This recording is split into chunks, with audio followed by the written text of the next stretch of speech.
জনতাৰ প্ৰাণৰ শিল্পী জুবিন গাৰ্গৰ আকস্মিক বিয়োগত তেখেতক শ্ৰদ্ধাঞ্জলি জনোৱাৰ উদ্দেশ্যে নলবাৰী জিলাৰ ৰামপুৰত অনুষ্ঠিত হয় এক শ্ৰদ্ধাঞ্জলি অনুষ্ঠান। ভাৰতীয় জনতা পাৰ্টিৰ পশ্চিম বৰক্ষেত্ৰী ধৰ্মপুৰ মণ্ডলৰ অন্তৰ্গত ৮১ নম্বৰ ৰামপুৰ বুথৰ উদ্যোগত ৰামপুৰ গাঁও উন্নয়ন সমিতিৰ সহযোগত ৰামপুৰ গোপাল মন্দিৰ প্ৰাংগণত দেওবাৰে সন্ধিয়া ৬ বজাত অনুষ্ঠিত হয় শ্ৰদ্ধাঞ্জলি অনুষ্ঠান।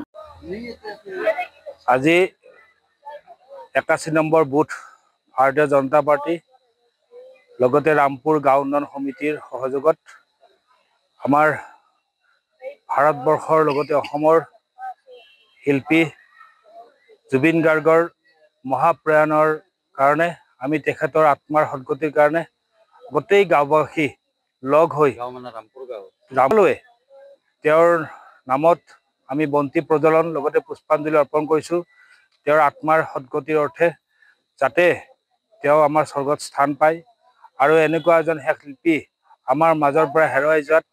আমাৰ গোটেই গাঁওবাসী ৰামপুৰ গাঁওবাসী অতি মৰ্মান্তিকভাৱে বৰ আঘাত পাইছোঁ আৰু দুখ প্ৰকাশ কৰিছোঁ। লগতে তেখেতৰ মৃত্যুৰ আমাৰ যিটো ক্ষতি সেই ক্ষতিৰ যাতে তেখেতৰ পুনৰ জনম হৈ যাতে তেওঁ আমাৰ এই দহালৈ আহি যেন আৰু ভাৰতবৰ্ষৰ লগতে অসমক আৰু জয়যুক্ত কৰিব পাৰে। গতিকে তেওঁৰ এই চেগতে তেখেতৰ আমি আত্মাৰ সদ্গতিৰ অৰ্থে আমি গাঁওবাসী লগতে ভাৰতীয় জনতা পাৰ্টি ৮১ নম্বৰ ৰামপুৰ বুথ কমিটিয়ে আমি আজি বন্তি প্ৰজ্বলনৰ লগতে পুষ্পাঞ্জলি অৰ্পণ কৰিছোঁ।